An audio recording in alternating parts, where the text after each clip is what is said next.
They said, will you Google? And I said, I've never used Google before.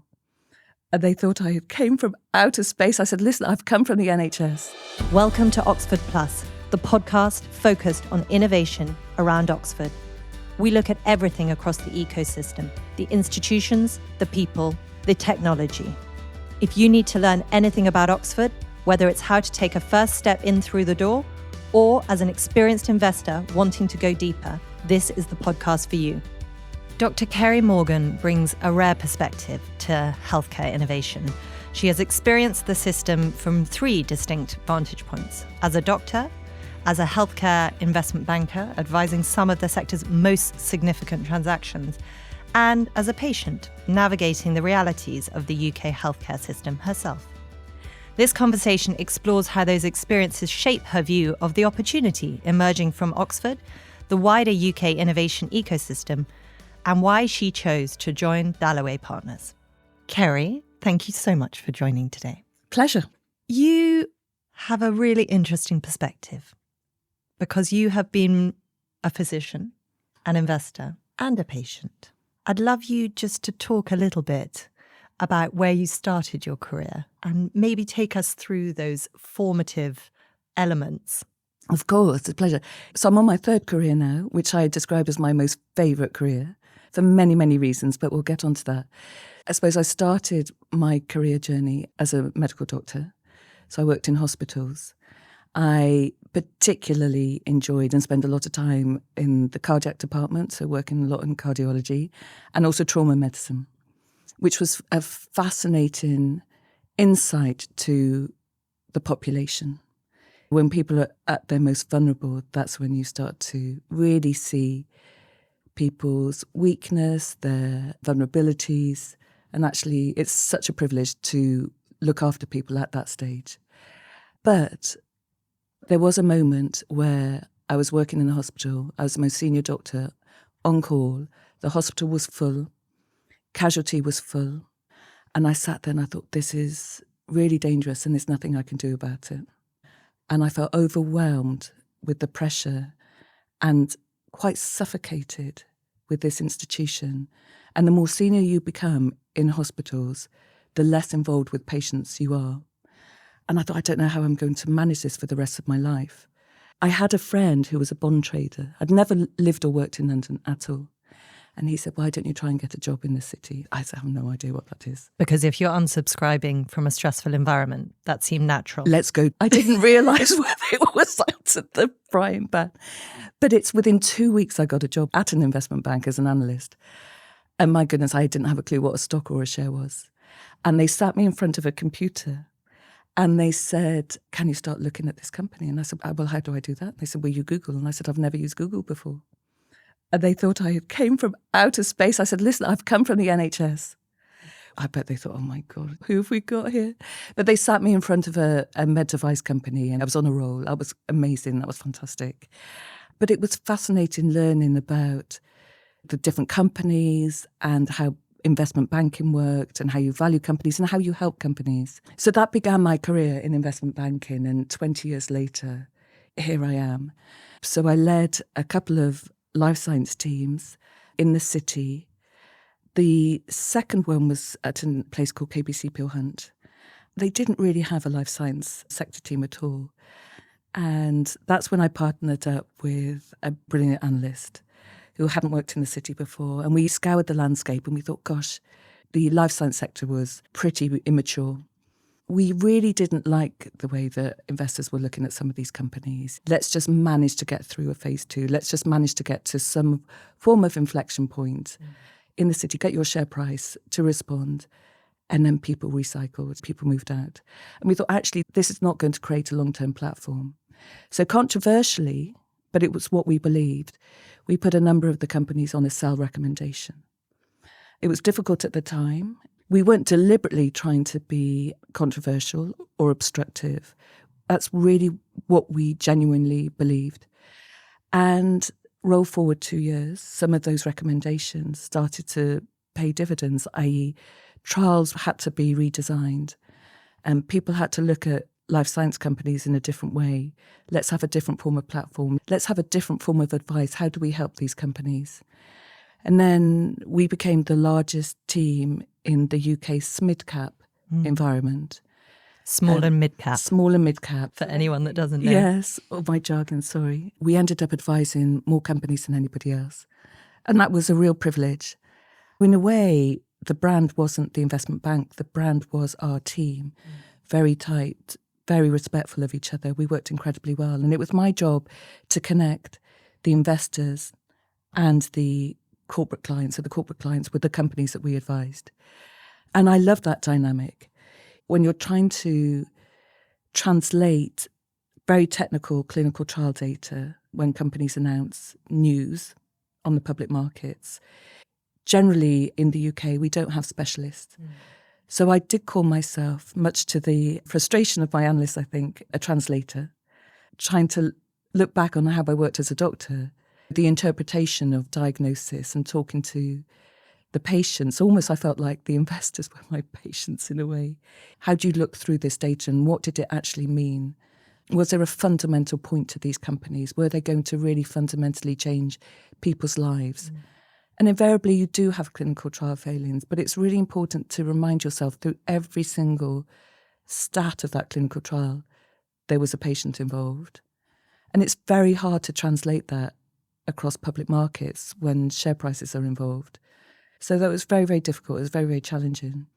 But roll forward, I moved on to Deutsche itself because they had a stronger US offering. So we wanted to talk to the US investors. And we did incredibly well. At our peak, we were advising 26 companies.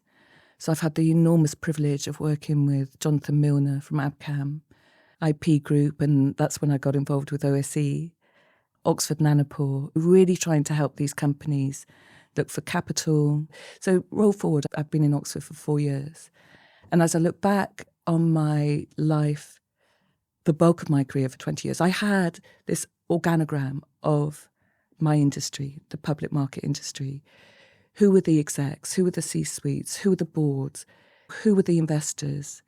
Who were the advisors? And so we could connect the right people with the right investor at the right time.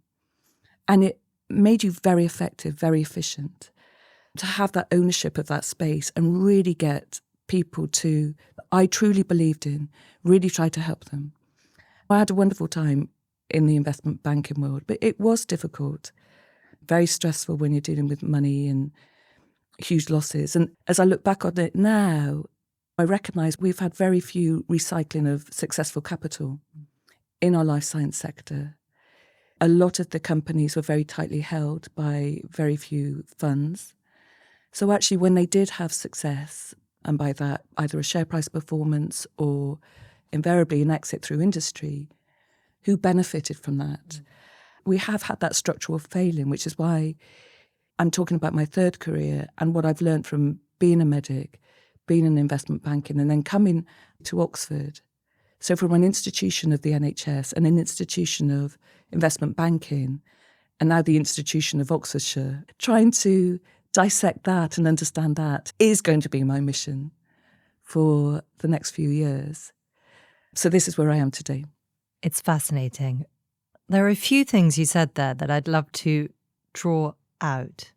The lack of a depth of life sciences prior to you coming in, but you spoke about your colleague who also hadn't worked in the city.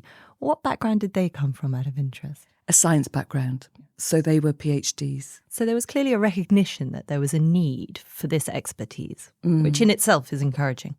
Well, you say that. I mean, I had no idea what job I was getting into at all.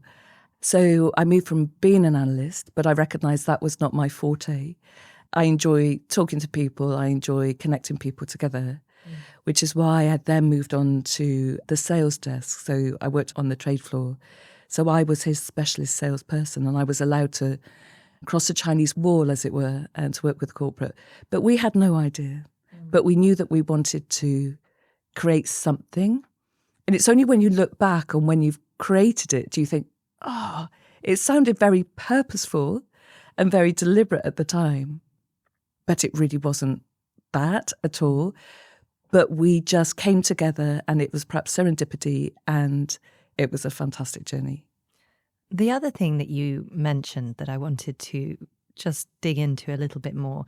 You spoke about exits, obviously the system within which you were operating, the slight discomfort between patient impact outcomes, your perspective as a doctor, and then the shareholder, which is ultimately who companies are accountable to.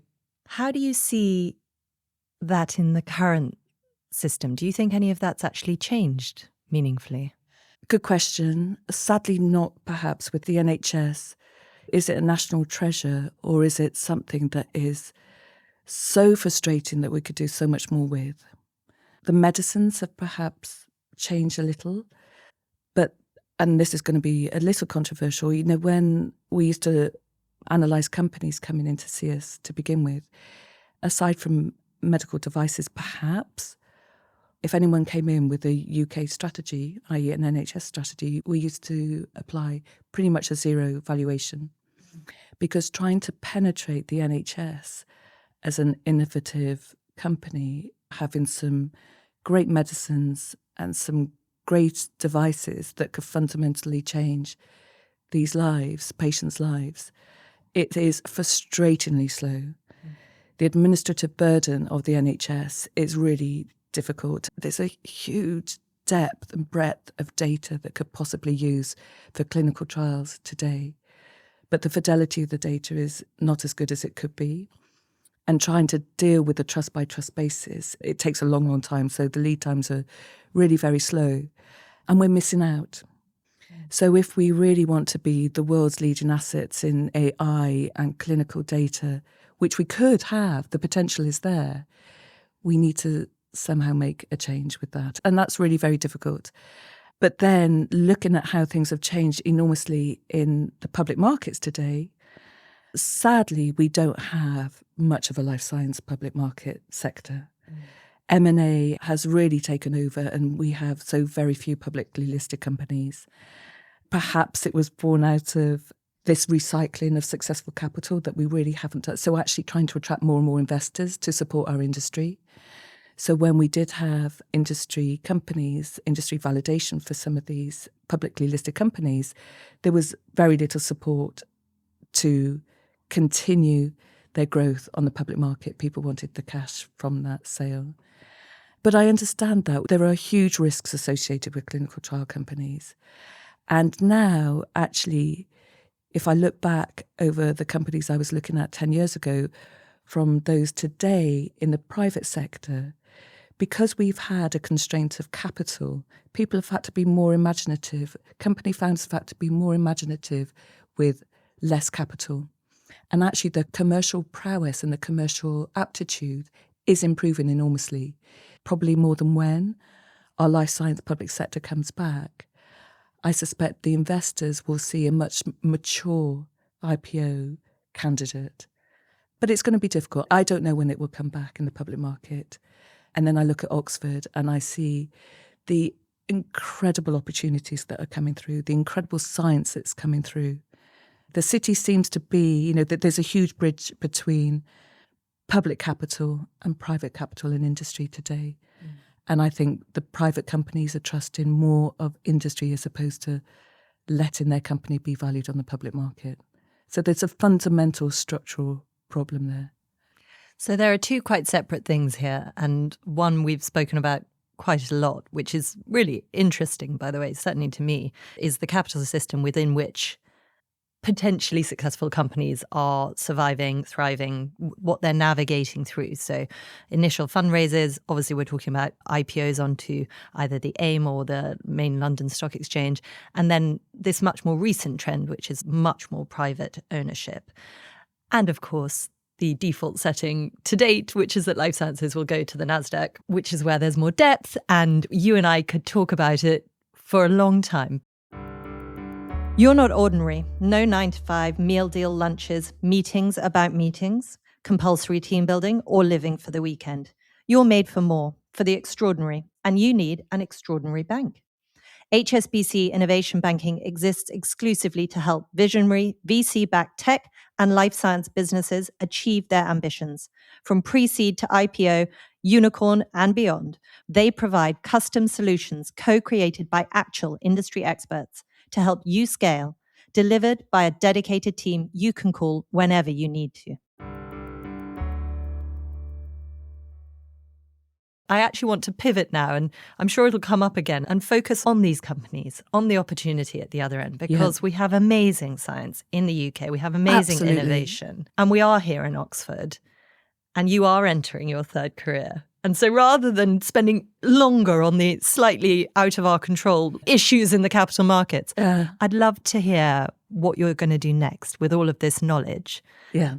Tell us about Dalloway Partners. Yeah, so I'm hugely lucky to be working with Vanessa Colomer and Helen James, who both got incredible backgrounds, quite different from myself, but recognising actually you come to a stage in your career and you perhaps have left investment banking, you've exited a company, and what do you do next? But you've got a huge amount of experienced people mulling around London, Oxford, Cambridge, trying to give back your experience.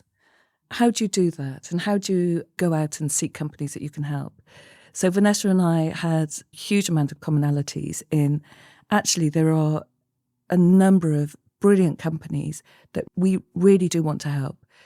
Anything other than their science, we will offer to help be their right-hand person, their mentor, their quasi-board. They're 24/7. With our networks, we can connect people together.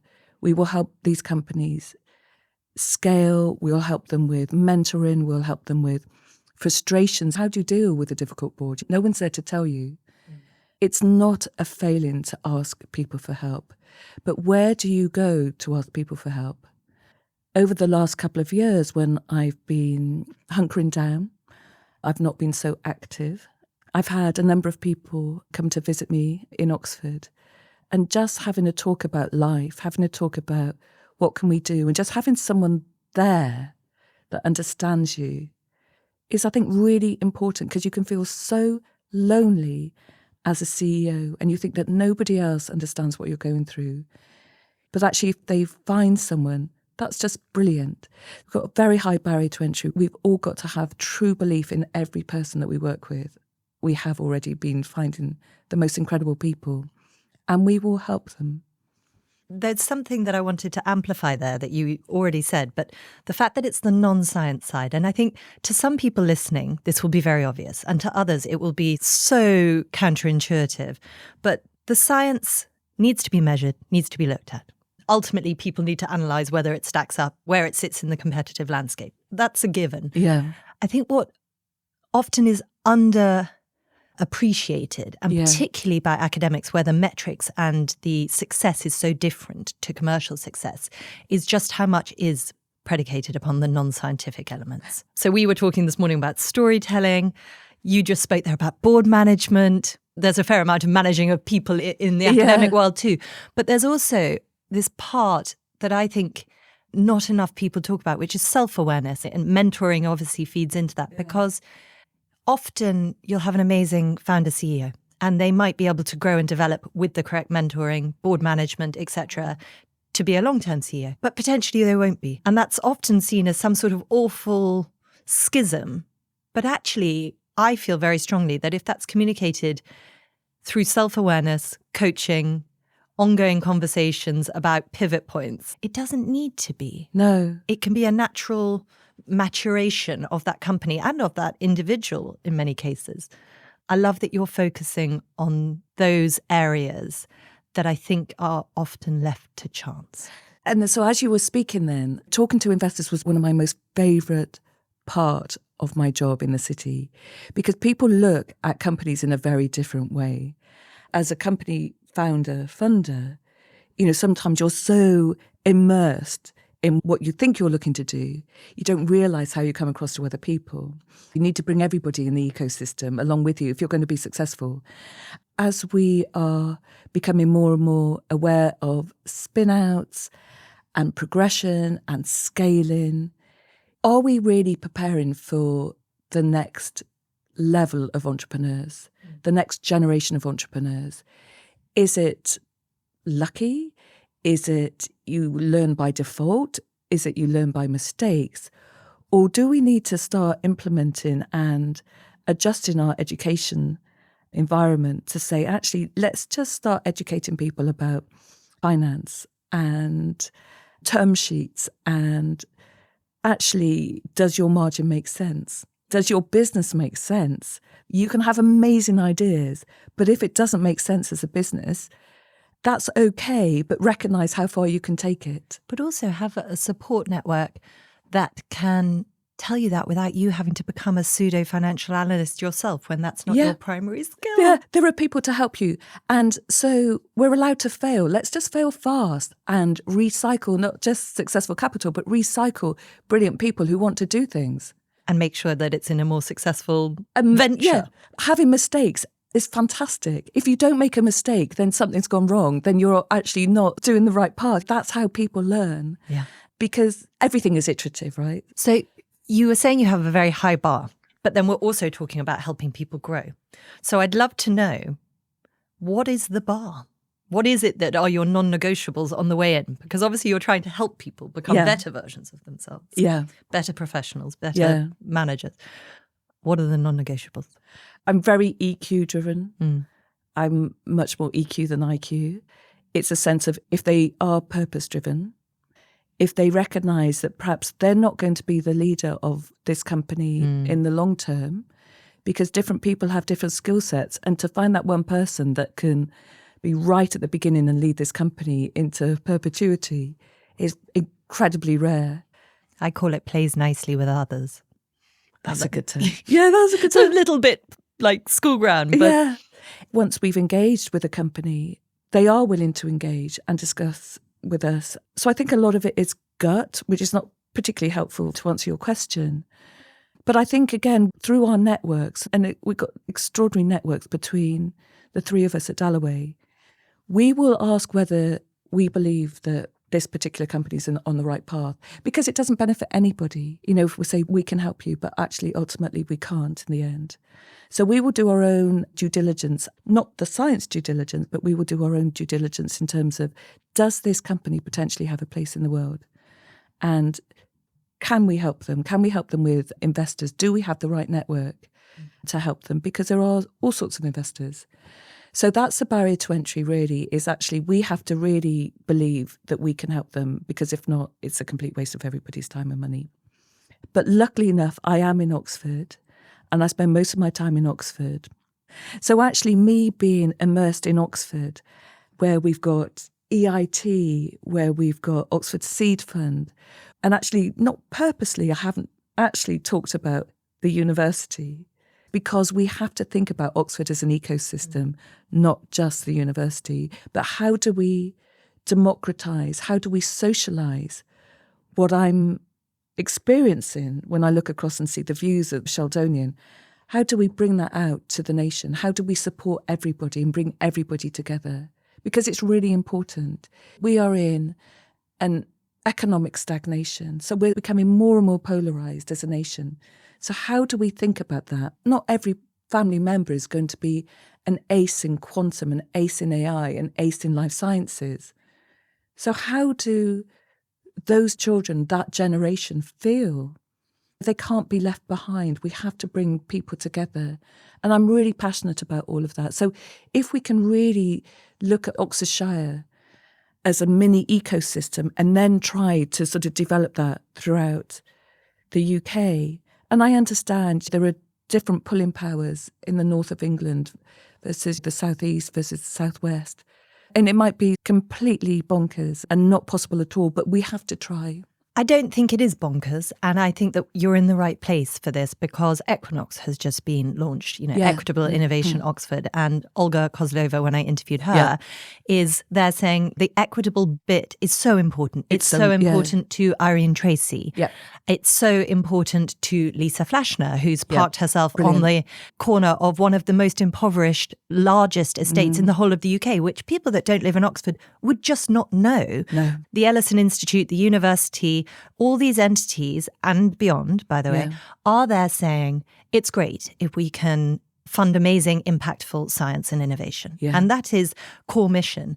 But they are so laser focused on how can we amplify that benefit locally and to the broadest cohort possible. Yeah. And therefore, I think Oxford is quite a special place to be doing this because, and this is sometimes something that is levied as a criticism of the UK innovation ecosystem, is that we're not the most commercial in the most hard-nosed way. But I think that this is the benefit, is that there is a more balanced, dare I say it, even altruistic element that a lot of people are focusing on. And if we can create a blueprint. Yes.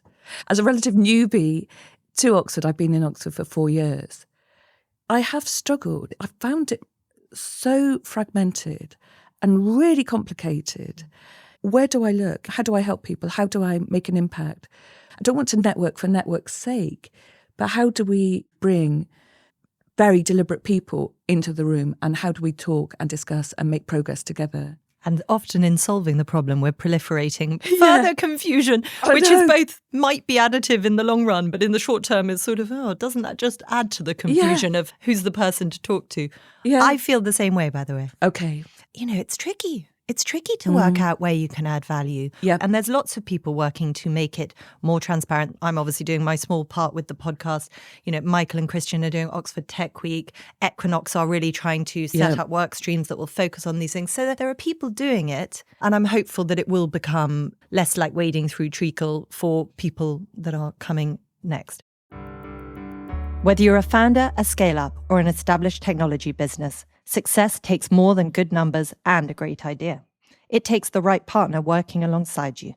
That's why so many Oxfordshire businesses turn to James Cooper Creston.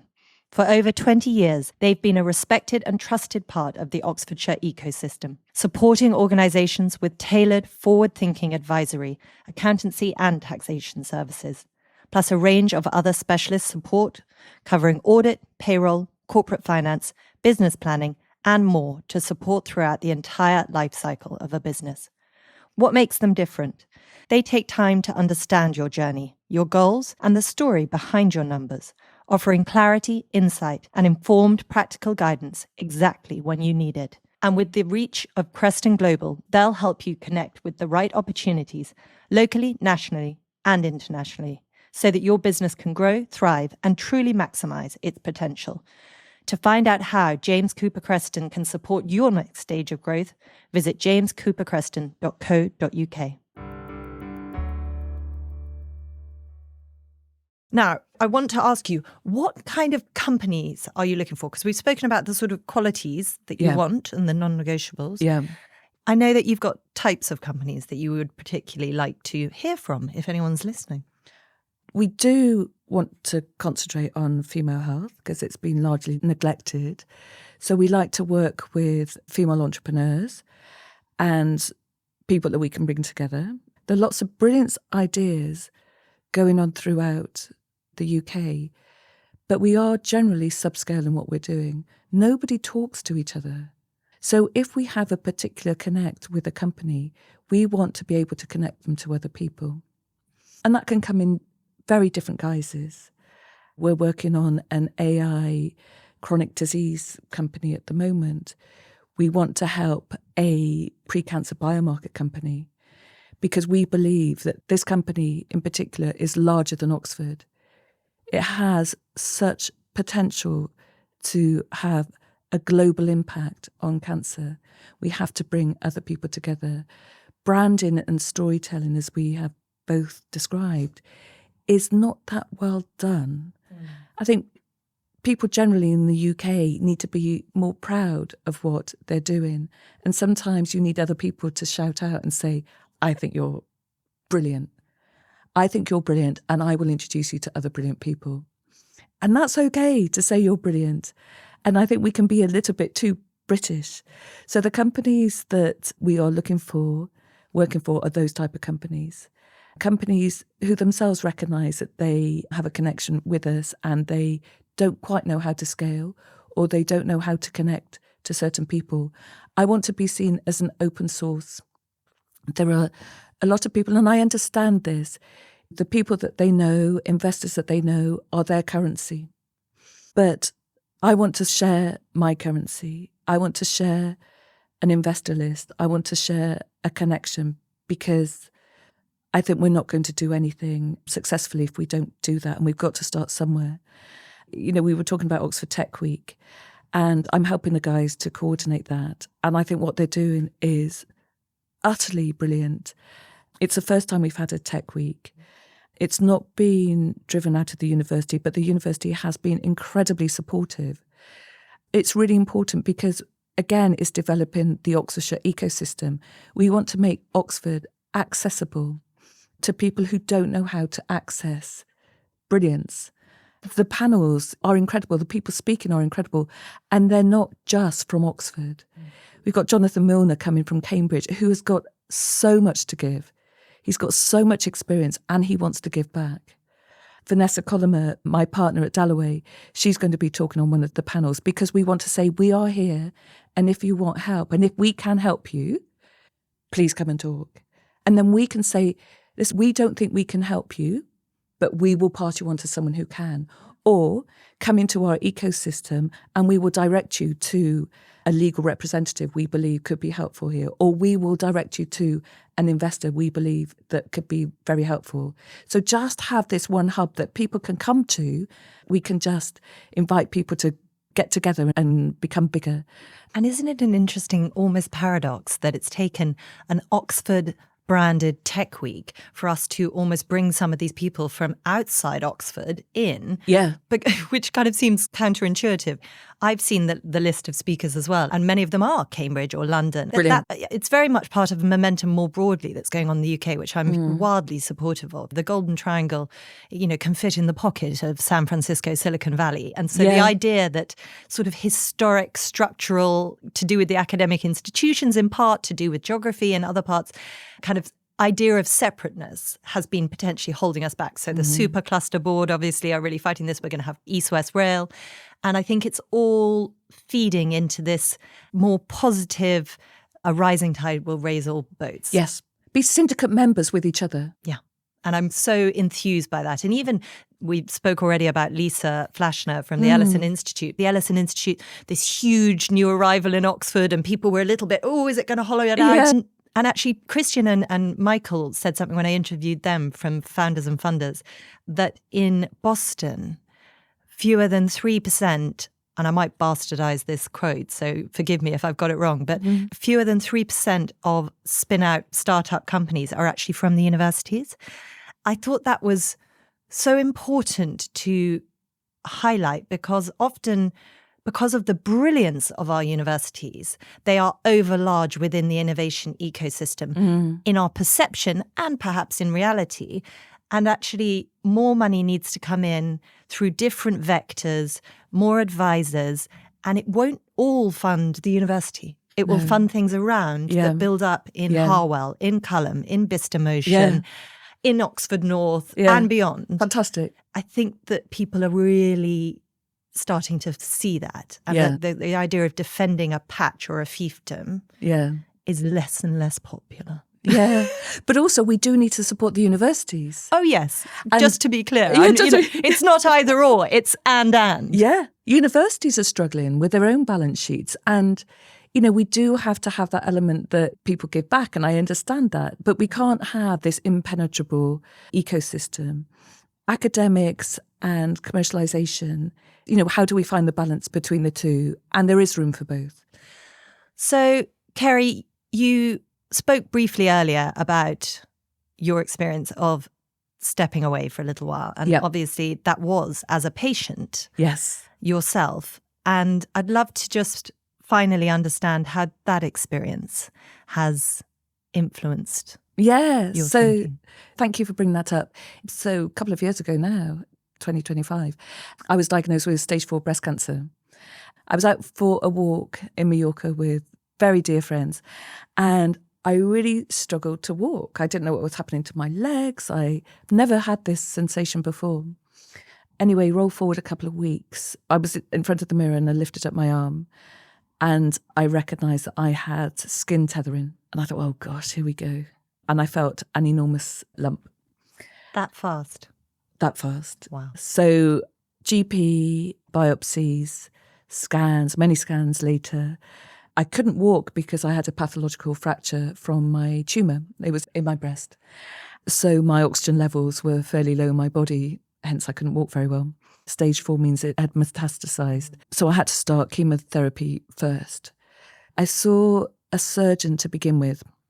And because my tumour was large and it had metastasized, my pathway was described as chemo, then mastectomy, then radical radiotherapy, and then a reconstruction. I finished my chemotherapy and I asked my oncologist, why am I still having a mastectomy? She said, good point. I said, can you take me back to the team meeting? She said, yes, I will. There were some other surgeons there at the time and they said, we agree with her. We don't think that she necessarily needs a mastectomy. Let's try an intermediary surgery to begin with and let's just see whether we can get the tumour. I was rushed through to see an incredible surgeon who's heading up Guy's oncology surgical department, Karina Cox. Roll forward, she performed a lumpectomy, dissolvable sutures. It was a day case. I went home on the tube. And here I am today. So question, be your own advocate, be your own patient advocate. But you and I have spoken during this period. You're a doctor. Yeah. And you have friends that are doctors and scientists. Yeah. So your ability to challenge and navigate and really advocate, as you have said, for yourself in a very technical space is wildly different from the average person. Yeah. So what advice would you give to people that perhaps don't have your background? So I've written a document on ancillary care, little tricks of the trade. It's very noisy. When you're diagnosed with cancer, it's very real. The psychology of disease, the psychology of cancer, for everybody in your environment, for friends and family in your environment, because people are scared. But you have to concentrate on yourself. And it's okay to say no to people. You can't be managing everybody around you. You have to manage yourself. So anybody who wants that document, I will share that document. When your hair falls out, castor oil and rosemary oil are amazing. If you're suffering from bone pain, loratadine is fantastic. Oh, how unexpected. I know. But also I've joined the patient advisory group of London Hospital Trust. So Guy's, Lewisham and Tommy's, again, to give back. How do you communicate? How do you help with the waiting times?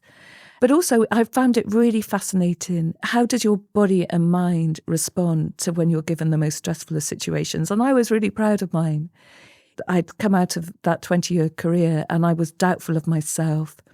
I was struggling to understand if I did my best during that career. I felt incomplete. I felt huge discontent. I felt that I was unsuccessful. I felt that I had things to do, but I didn't know how to do it. And actually, this really transformed me. And I said to myself every morning I was never going to preempt anything I may or may not feel. And it was fascinating. I've had the most fascinating 2 years. I'm a better person because of it. I don't want to say, oh, yeah, I was cancer survivor or anything like that. Except for you are. Well, So I'll cheerlead for you on that one. Thank you very much. But it's just really exploring your mind about what you want to do and who do you want to meet? How do you want to give back? It's really important. And I've weaponized my cancer in a way. I very rarely blush anymore. I very rarely have to take anti-anxieties if I'm 2 days before a meeting because I just want to make sure I'm the best I can possibly be and are people going to challenge my intellect? And that's how I lived my life for 20 years. And that's now gone away. So it's given you perspective. Freedom. Yeah. It's given me freedom. Just to play it back to you, and I think this is something you've had this extraordinary experience that you've gone through to get here. We don't obviously wish that upon everyone, but you've had an opportunity to really identify what matters and the values and in other people. Yeah. And that's been fantastic. I don't really know what to say. Well done for taking so many positives. And I'm sorry that you had to go through it. Well, I've got closer to you, which has been amazing, which is fantastic. So how lucky am I? Well, how lucky are we? Ceri, I wish you so much, not luck, but success with Dalloway. Thank you. I think that you will be brilliant. People will be very lucky to have you on their team sheet. Oh, well, thank you very much. It's been fab. Thanks for listening to this episode of Oxford Plus, presented by me, Susannah de Jager. If you want to stay up to date with all things Oxford Plus, please visit our website, oxfordplus.co.uk, and sign up for our newsletter so you never miss an update. Oxford Plus was made in partnership with Mish Kondarere and is produced and edited by Story 94.